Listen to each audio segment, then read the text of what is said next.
As I said, I am super excited to have William Smeal here, and I will say that he's a PhD student at Indiana, completing his dissertation, and fields his research spans fields in literacy in the digital and cyber age, and I love here editorializing just a little bit, thinking broader than just the traditional cybersecurity, even though he is focused on it.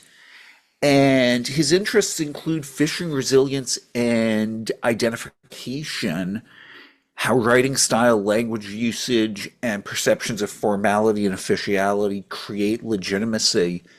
And I just want to say that I think this is so cool because if cybersecurity were purely a technical problem, then these things wouldn't matter. But clearly they do, and we're gonna hear more about that now. So, William, if you'd like to take over and Sure. present. Oh, one question for you as you kick off. Mhm. Would you like questions at the end? We usually have a fairly engaged chat going, and some speakers are good with that, and some speakers find it hard to multitask. I'm fine with whatever You're format. on mute, or maybe I'm. It's you. It's. I can hear you, William. It's me. It's me. Okay. Um, my speakers were broken again. Never mind me. All right. Can you hear me now? I Okay, perfect. I'm fine with whatever format you typically use. So if anyone wants to interject, that's perfectly fine. If you want to wait to the end, that's fine as well. Okay. I do have a deck of slides that I'd like to share, if I may. Of course.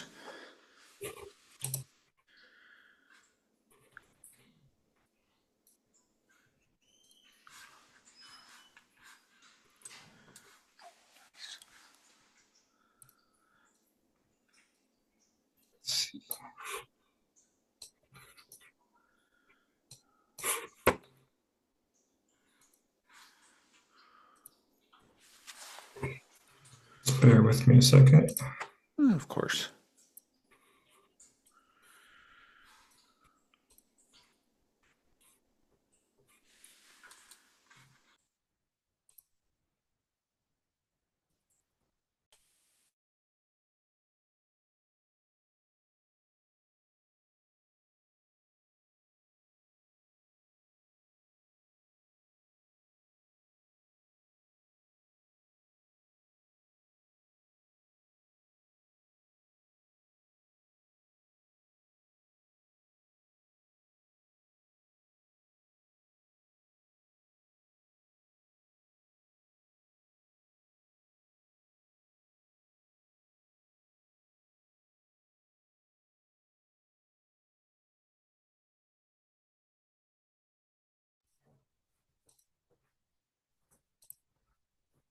All right.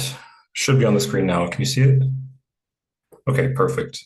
So I'll just start with an introduction to our original human subjects experiment in which we baselined phishing resiliency on an international scale. And then I'll discuss how we expanded that project to compare two different sociocultural groups. From there, we'll talk about a couple of variables that we chose to use um, to compare those two groups. We'll walk through the experiment design, and then towards the end, we'll talk about the results. So one of the first papers about human subjects and phishing was by Doug Tiger, and it sums up essentially that phishing still works. And phishing still works because there's a lack of technical knowledge as well as a lack of security indicators. And mitigation of phishing would need to Mitigation would include the need to be able to read URLs, to understand HTTPS, to understand all certificate authorities, etc. The problem that remains, however, is that not everyone possesses a robust knowledge of security, of technical security. And as a result, errors occur, lapses in attentiveness occur, and people still get phished. So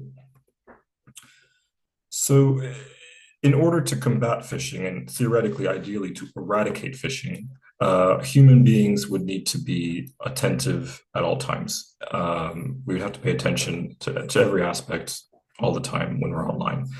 But this is completely unrealistic and essentially it's inhuman because human error is a constant. So regardless of who you are, people will fail, and lapses in our attention span are inevitable. And it's this inevitability, this factor of inevitability, is where we can draw a comparison to health model assumptions. So imagine an individual who engages in regular physical exercise, consumes highly nutritious foods, doesn't smoke, doesn't drink. This person inevitably, we know, will, from time to time, he'll still catch a cold, he'll still fall ill. In the same sense, regardless of your expertise in a given field, distractions that lead to errors are also inevitable. So we can really deduce that human biology plays a role in cybersecurity decision making as well. So when we're looking at decision making from the perspective of human biology, what kind of variables are at play? Firstly, we want to know if people are knowingly taking a risk, and that begs the question of risk perception. Do people understand that what they're viewing online may or may not be a risk in the first place? Once we establish that, we can ask, well, do risks occur? Do people fall for risks when they're more or less familiar with a certain situation? Do demographics have a role in understanding risks, as well as the role that expertise might play in understanding cyber risks? So really what we're looking to discover here is we know that even the most well-versed among us can still fall for a fish. Is that something that's inherent among human beings in the sense that it's cultural and societal? So in one culture it happens, but it doesn't in another. Or is it more of an individual problem that occurs across the globe? So in our baseline experiments, we created a platform to explore these questions, and we used human subjects from the Five Eyes. The Five Eyes is it's an intelligence alliance, it's a community, but it's also a sociocultural group of English-speaking countries. So they're Anglophone countries that share, because of the common language, they share certain cultural, linguistic, and political ties. This all ties back to, at one point or another in the history of these countries, some sort of tie to the British Empire. So this is a group of countries, of course, independent in their own entities, but they still share some underlying cultural aspects that would group them together culturally. So in this original experiment, we presented participants with a series of websites. In certain cases, we removed security indicators such as the lock icon, the HTTPS, and we redacted some URL addresses so that we imitated the spoofing tactics that are typically employed by cyber criminals. So the instructions of the experiment were to click the back button if a site seemed unsafe or illegitimate, and to click one of the log on or log in, sign in variants if the site seemed safe. And we showed images of just the sites, and we bitmapped the sign-on variant and the back button so that we weren't actually hosting any bogus websites on the internet. But um, and importantly, we also included this timer that you can see at the top of the page here. And the timer was included so that we imitated the sort of stress that people would experience in a situation where you're vulnerable. So if you're reading a phishing email, for example, which it creates a sense of urgency to answer quickly and to not give too much thought about it and to rely on emotion, right? Because this is where the error often occurs. So if a participant were to sign in to an unsafe site, there's a 15-second penalty. The screen freezes and you see the time accrue 15 seconds. Simultaneously, you also see your base pay, the amount of money we offer to the participants to take part in the study, decreases as the time increases. So this was the tactic that we used to sort of recreate the sense of stress that a lot of people feel when they're put into a vulnerable situation online. So our primary study looked at phishing resiliency amongst one particular cultural group, English-speaking countries. We wanted to expand this study to make a comparison with a totally different social cultural group. And we chose Slavic countries within the Cyrillic orthographic zone. So similar to the Five Eyes group, this is a group of countries that share linguistic, historical, and a lot of geopolitical ties as well. So in this map, you can see that there's two territorial entities that make up this Cyrillic orthographic zone. The eastern zone here consists of Russia, Ukraine, and Belarus. This is just European Russia, but of course it expands further across the Ural Mountains into Asia. This is typically the geographical range that we associate with Cyrillic scripts. When we think of Cyrillic script or Russian letters, we typically think of Russia in that part of Europe, but actually the script originated in the southern part in Bulgaria, and it was adopted in these eastern territories around the 10th century. So in the southern zone here, we have Bulgaria, Macedonia, Serbia, Montenegro, and parts of Bosnia. So many people would think that this Cyrillic orthographic zone is a continuous geographic area, just like, but it's actually not, and not quite to the same extent, the same expanse that the Anglophone area is separated by entities. But we can see two separate entities: this eastern zone and this southern zone. So in our sure. Just because I'm curious, what is that zone in that separates them? Demonstrating my American ignorance of geography here. This is Romania here. Okay. So Romania, until 1860s, Romanians were writing in Cyrillic script, but Romanians, as the name suggests, they were Dachshunds previously, but the Romans came in the Roman Empire, and they were pretty much absorbed by the Romans, and that's where they get their name. But like Romans, they're a Latin people, so they rejected Cyrillic alphabet sometime in the mid 1800s, and they've used Latin script since. So that's really the zone that separates them. Thanks. Historically, there's a lot of back and forth as to how widespread the use of Cyrillic was in Romania in prior to the 1800s. Remember, literacy before World War II was quite low in most of Europe, especially in Eastern Europe. So it was kind of always a mixed zone in terms of the alphabet, but this is the current zone that no longer uses Cyrillic script. And in fact, I was doing a study in Romania. Most Romanians don't even know that their language was written in Cyrillic in the 19th century. So it's quite far removed from the current mind. So in this expanded study, the participants are from Russia, Ukraine, Belarus, and Bulgaria. We chose Bulgaria because it represents that southern part of the Cyrillic orthographic zone, in the Balkans.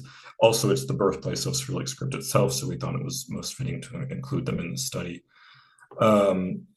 We also included Belarus and Russia in the sense that we could pair the results together because these are countries in which Russian language is common and native among the population, but depending on the situations or sometimes the geography, the part of the country you're in, certain interactions may be conducted in local languages and not necessarily Russian.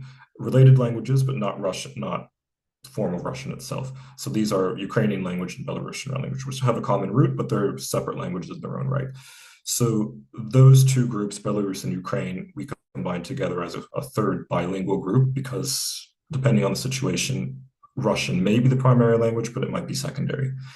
And of course, we included Russia because that's the largest entity. It's also the most influential in terms of geopolitics and, of course, just text production in Cyrillic script is far greater in Russian than any other language that uses Cyrillic script. So we mirrored the original study. All of the protocols, all of the controls stayed exactly the same. We, of course, translated all of the pages to Russian and Bulgarian. And we also chose to show the participants websites that were local to their particular countries. And here we've got an example. This is an example from the Bulgarian experiment. So you can see all of the site controls stay the same. We've got the time controls up here. The only thing we did sort of change was in the instructional sheet here, we had to include some extra in Russian language, Bulgarian language, there's several words to describe entering something. So we just explained to the participants that there were several possibilities that you might see to log in, just to identify that. But for the most part, we listed everything that was shown.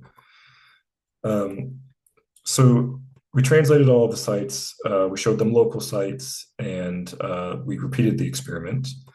We did, of course, encounter certain challenges in translating the original site. So, for example, if the UTF-8 encoding wasn't properly handled, a lot of times Cyrillic characters just appear as question marks or special characters, special symbols. And this really hindered certain elements when we progressed from one action to another in the code. So we had a lot of issues executing some of the codes in the site to make it work.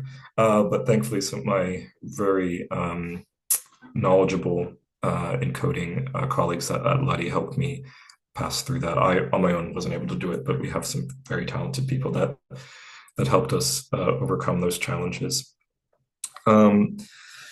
So these were the variables that we compared between the two social cultural groups. We wanted to look at differences in phishing and certificate knowledge, security knowledge and computer expertise, website familiarity, risk assessment behaviors, and the overall phishing resilience score. So the first two variables were sets of multiple choice questions that we presented in a post-experimental survey. Similarly, we provided a list of all of the websites shown in the principal experiment, and we asked them to indicate their level of familiarity. They were not at all familiar to very familiar with the sites shown. And we also gave them a list of general security indicators, HTTPS, lock icons, certificates, etc. How professional the site looked. And we asked them to indicate to identify which of those indicators to them would signify safety online. And then the phishing resilience was the actual correct or incorrect entries or back outs of the actual experiment. So with these variables, we addressed 5 main in research questions. We wanted to ask if the cyber model that we use for measuring phishing resilience in English-speaking countries would provide insight into resilience in this part of Eastern Europe that uses Cyrillic script. We also wanted to see to which degree phishing resilience was similar or different between Cyrillic orthographic countries, and how did those levels compare to the already established resiliency levels that we saw in the Anglosphere. More in line with the variables, we wanted to see if computer security expertise, particularly knowledge and skills related to the measures that were typically used to design to prevent phishing, how that influenced phishing resiliency across the Cyrillic orthographic zone. Wanted to know if this was different from any previous results that we had already recorded in the first experiment. Similarly, we wanted to compare how website familiarity compared between users in Cyrillic countries, and how that affected their ability to identify illegitimate sites. And lastly, does risk assessment behavior vary between COZ country, Cyrillic orthographic zone countries, and to what degree do those trends, how do they compare with the countries that we had already established a baseline for in the English-speaking world? So we've gotten into some of the results here now. So this is the results we gathered for phishing and certificate knowledge. So we gathered this data from responses to multiple choice questions that we provided in the post-experimental survey. And the results showed that phishing and certificate knowledge were relatively low amongst all of the countries that we chose for the secondary experiment. So regardless of their nationality, their knowledgeability of phishing and certificates was quite low.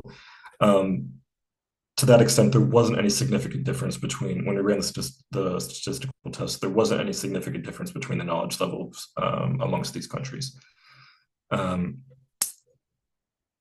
Similarly, with websites, with security knowledge and computer expertise,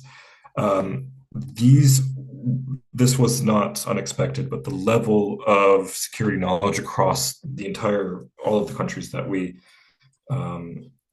gathered data for in our secondary experiment had very relatively low levels of security knowledge. That was expected. We know that in the Anglosphere, amongst the general population, security knowledge is quite low, and that was consistent with the results that we saw from participants in Eastern Europe as well. So amongst these countries that we chose, there was also no significant difference between the security knowledge and computer expertise levels.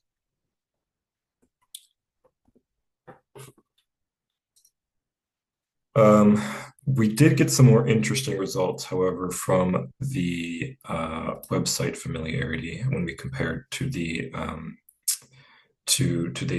English-speaking group. We'll come to that in a minute, but we showed them 10 sites. They ranked their familiarity with each site.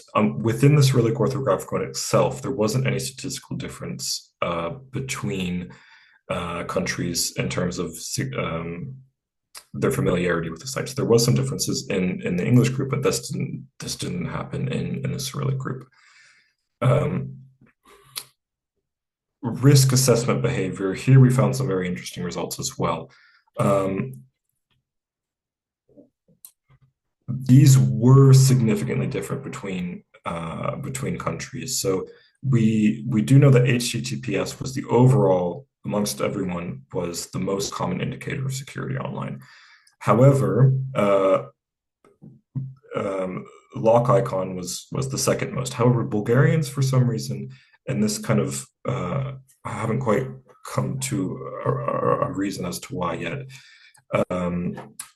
Bulgarians did not indicate the lock icon as an indicator of security. However, every other member of this secondary group did. particularly Russians. So Russians identified HTTPS more frequently than any other group. And something else that I personally found very interesting, because this is one of the key variables in some of my other research, was that the professional appearance of a site, how it's written as well, that was a more significant factor amongst Belarusians and Ukrainians than any other group as well. So these weren't as consistent as the other variables that we had seen previously. If we look at the overall phishing resilience score, so these are the results of the main experiment where we asked participants to log into sites that seemed legitimate and to back out of sites that seemed unsafe. So I'd just like to point out that it's important to note here that when we define phishing resilience, we mean to say the ability to both identify a safe site as well as an unsafe site. So when we calculated these overall scores, we took the fraction of login actions over the total number of safe sites and the total and the fraction of the total back actions over the total number of phished sites. So, and what we found was that despite differences in risk assessment behavior, resiliency rates were not significantly different across the COC group, across the Cyrillic countries. So Russians were not significantly more or less able to identify phishing in safe sites than, say, a Bulgarian was. We then compared these results. We compared the statistical test results we got from the original experiment with the secondary experiment. And if we look at the factors that had significant impact on identifying legitimate sites, we saw that those who had a higher general, this is within the Cyrillic orthographic zone. So this is, we compared each of the variables on the identification of legitimate sites and the identification of phishing results, phishing sites. And the results showed that those who had a higher knowledge of general security had higher resiliency rates, as well as those who had identified the lock icon as a security indicator. They had higher rates of identifying legitimate sites. However, these variables didn't give significant results when they were identifying phishing sites. So the identification of the lock icon as well as a higher general security score meant that participants were able to identify safe sites more accurately, but that didn't necessarily carry over in the identification of unsafe sites. Now, if we look at if we compare these between the two groups, the original experiment in the English-speaking countries and the secondary experiment in the Cyrillic countries, we found that there were three very significant results. Firstly, that computer expertise is uncommon, regardless of your social cultural background. The general population security expertise is not common. One of the most interesting findings as well is that familiarity with a website, a particular website, increased the chances of identifying a legitimate site in the English-speaking group, but that was not the case in the Cyrillic countries. Risk assessment behaviors were consistent really across both groups. So identifying HTTPS and the lock icon in both socio-cultural groups, those were the top two most recognizable symbols of internet security. And while in the original experiment, resiliency scores were significantly different between the UK and Australia, there wasn't any significant difference in resiliency scores amongst the Cyrillic countries. So a couple of the key takeaways from this are that computer security expertise is not common, regardless of what your social or sociocultural background is. The general population, we can presume, across the globe has quite a relatively low expertise in general computer security.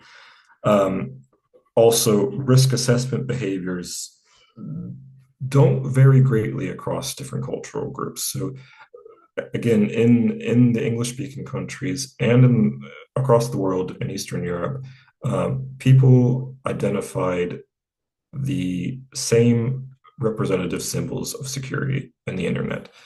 But I'll come back to this again. One of the most intriguing findings that we found was that greater website familiarity can be correlated to an increased ability to identify safe sites in the English-speaking world. That tendency did not carry over to participants in Cyrillic countries. So a couple of conclusionary notes to take away from the results of the study are that because familiarity was a factor in the English-speaking world, but not necessarily in the Cyrillic countries, we can reject the hypothesis that all underlying factors in phishing resilience in the Anglophone countries played the exact same role in Cyrillic countries. We had to reject that. But we cannot reject the overall hypothesis that a cyber health model could be applicable using a subset of indicators of resilience. By far, we found in these comparative results here that there were far more commonalities between these two groups than there were differences. So for the most part, given a couple of differences, resiliency and the factors that determine that are fairly consistent across sociocultural groups.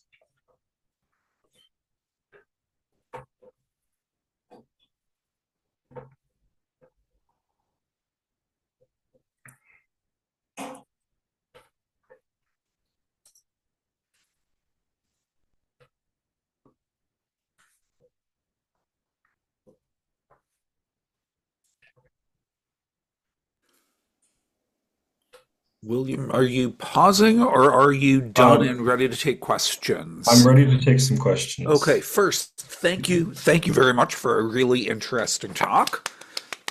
Appreciate it. And questions?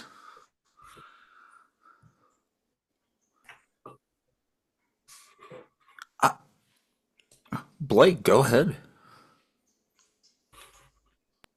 William, thank you so much. Truly appreciate this presentation.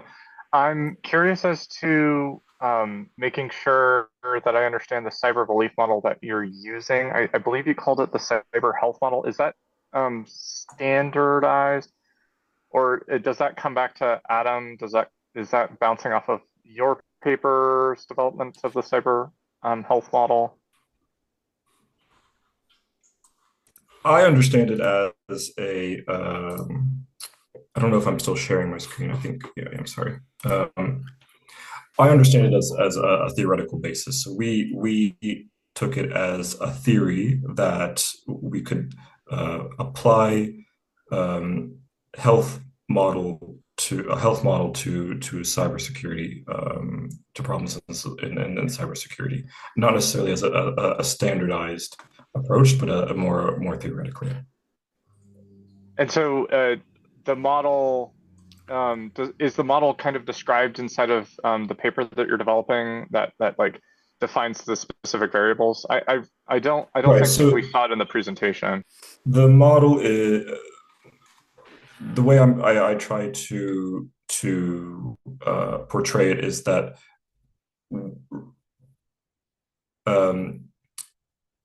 errors occur, that errors are inevitable in the same way that so even if you're an expert in a given, even those people who have very high rates of technical security expertise will still fall for a fish every once in a while. In the same way that even if you're a very healthy person, right, you will inevitably fall ill and catch a cold at some point. So the idea is that there is a human factor to cybersecurity that's built into human nature that has to be accounted for when we look at ways of working around phishing and trying to reduce its prevalence.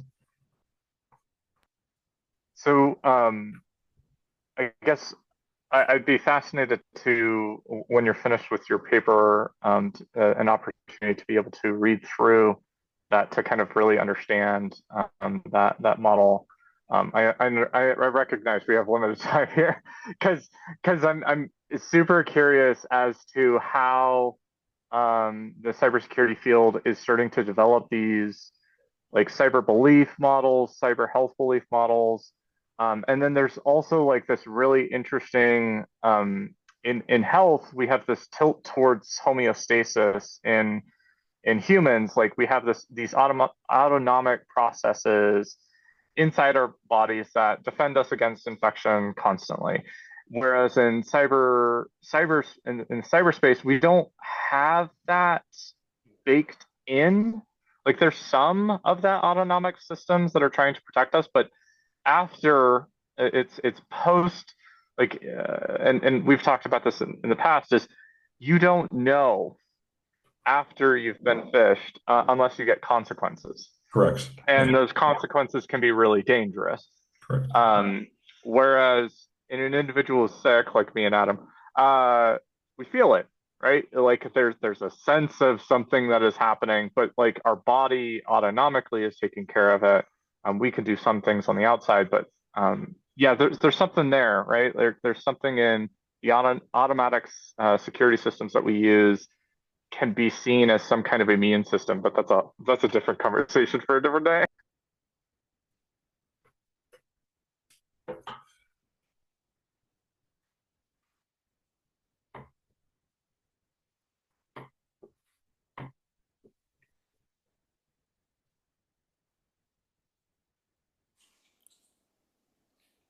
I'm gonna suggest we give Blake a minute and Mijal Mijalche? Apologies, I'm not quite sure how to pronounce. Mialche or it's Mickey. No problem at all. Mijalche. Okay. Yeah. So I'm from Macedonia. I'm actually now situated in Skopje in Macedonia. Oh boy. And I'm really I know happy I said it that was Bulgarian, but I recognize that at the time it could be Macedonian as well. yeah, yes, that's true. That's true. Well, we are a lot of variations in a very small place, so there is always this historical debate. But I really like your research because I'm researching. The problem is that there is always phishing and scam games and Ponzi schemes, etc., where a lot of people are tricked, etc. And what we have found is actually the social capital in these communities. So actually, there is our research. We performed qualitative interviews with people that were scammed, fished, etc. And actually, what we were looking for is that they trust certain brokers, certain individuals within their community. So they don't trust so much on formal training or TV media shows or even social media, etc., but more on individuals that they perceive like trustworthy IT knowledgeable persons. And that is why I wanted just to say is maybe if you want, I can actually replicate this in Macedonia and even in Serbia with additional group of people that to perform the experiment. And Sure. then this will be because I'm more qualitative researcher, and then this will be actually very very important for me because now with the war with Russia and term and the problems in the regions, etc., cybersecurity becomes a really important issue, and especially on, let's say, unprotected parts of the society. So this is just indication that if you want, I'm affiliated with Ostrom workshop, and I know Scott. I have visited several times there. With Kelly School of Business, I work, so I can actually yeah, work with you. Yes, thank you very much. Ideally, we would have included more participants from the Balkans. I had more personal contacts in Bulgaria, therefore it was easier for me to disseminate the study there. I had less contacts in Macedonia and throughout Serbia. But ideally, yes, we would have included, and we could include in the future as a follow-up. So I'm actually really interested, and maybe this is an opportunity for some research collaboration, but one of the things you said, William, if I'm quoting you right, you said despite different behaviors, the overall results were not that different. Correct. Yeah. So there were some. So we saw, for example, Bulgarians didn't indicate the lock icon as much as a indicator of security, whereas in every other country that we did, that was much more Mhm. consistent. But Bulgarian, if we compare Bulgarians to Russians to Ukrainians, Bulgarians still had a very comparable, similar level of phishing resiliency in the end, despite the fact that they didn't necessarily look for that lock icon as much as other participants did. Yes. Oh, so this is sort of theoretically confusing, or confusing to me in a theoretical sense, because one of the nice things about your experimental design is that you're showing people simulated websites, and so you have control over what factors they're looking at, and we can't attribute what's happening to some of the uncontrolled factors that happen in other phishing studies.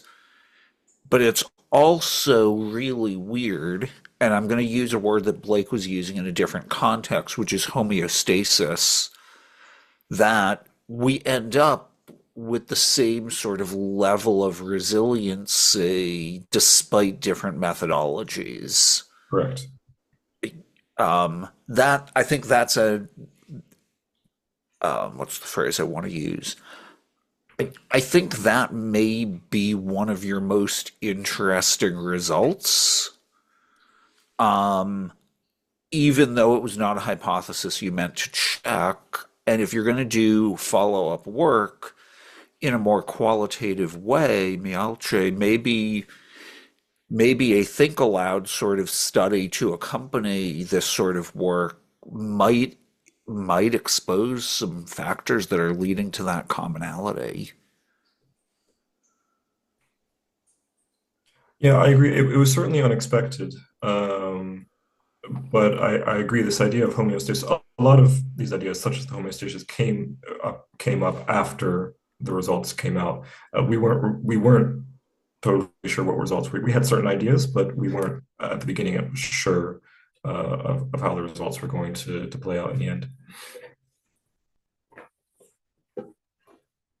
So, Adam, to kind of build on that, have you heard of the hierarchy of controls? This is an OSHA, so United States Occupational Health and Safety and Health, and then there's also the CDC does this hierarchy of controls. And so what this is primarily used for biological or chemical exposures of individuals. And so this hierarchy of controls, and William, this plays in with your paper that I think I found. Um, and so the first hierarchy, I apologize, I'm going to really quickly go through these. You eliminate the hazard being the chemical or the biological agent. So try and eliminate the hazard if possible. If you can't, substitute it for something else that's less harmful. Then you perform engineering controls, then administrative controls, and finally, having failed all other controls, you use personal protective equipment. So the idea is that we use this layer cake approach, just as you see in like these phishing controls, right? You have these layered approaches to phishing and cybersecurity events. And in your paper, William, you're kind of talking about how humans are the last line of defense, right? Like you have Exactly. to Yeah. recognize, having passed through all of those different controls, it lands inside of the user's inbox, and then they have to Final perform an action. action. Yeah. The final action is human. Yeah. And it's that kind of that Swiss cheese where you have all these holes line up, and then it's gone all the way through. And so this is another way of kind of like imagining this, because we use this for biological and chemical hazards. And so like these hierarchy of controls may cross-pollinate and may actually have equivalencies inside of cybersecurity that'd be interesting.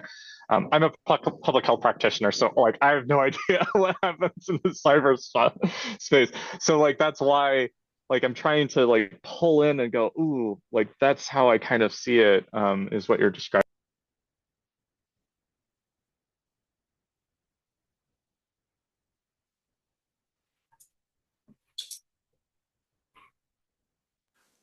Alrighty. Other thoughts, other comments?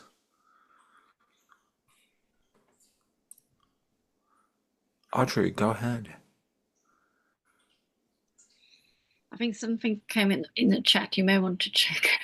I don't know what it is. I haven't looked. Well, I'm a non-tech. Okay, I'm just a law academic. So I have a basic question that I was wondering: how did you ascertain what you in your paper call basic security knowledge? I'm not funny, but most of the people I know got no clue what a certificate is, and they're not necessarily that super familiar with the little lock icon or looking for HTTPS, the S in the HTTP. I mean, that is starting to become now more widespread knowledge. But, when I teach the law on cybersecurity and cybercrime to the students, the 18-year-old are not always even that familiar with it. So I just wondered, how did you ascertain that? And would that So need also to be explored, or has other people explored it and it's just my lack of knowledge effectively? it's been explored previously, but in the post-experimental questionnaire, we listed, so for security knowledge, we asked, I think, 12 general questions. Some of the, for example, what is phishing? We asked people to identify what phishing was. One of the options was, I don't know. So there was always that the ability to express, and we indicated to participants that there was no right or wrong answer. This is just to indicate what your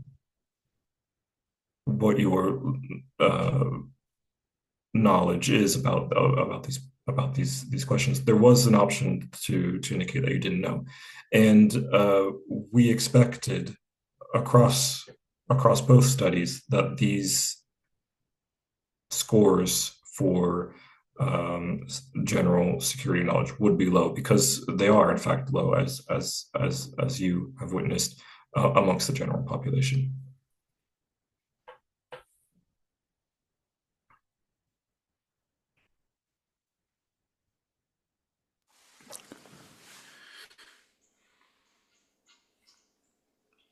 All right. Well, with that, I think we are close to done.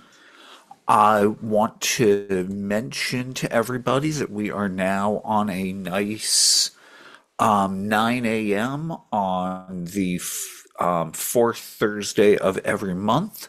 We'll be sending out some notification of our next speaker soon. And I want to encourage you to reserve that in your calendar, and we look forward to seeing you all back here next month. So let's thank William again for a great thought-provoking talk. Thank you, William. Fantastic. Thank you for the opportunity. Thank you. And have a great day, everybody. Take care. Take care. Bye bye.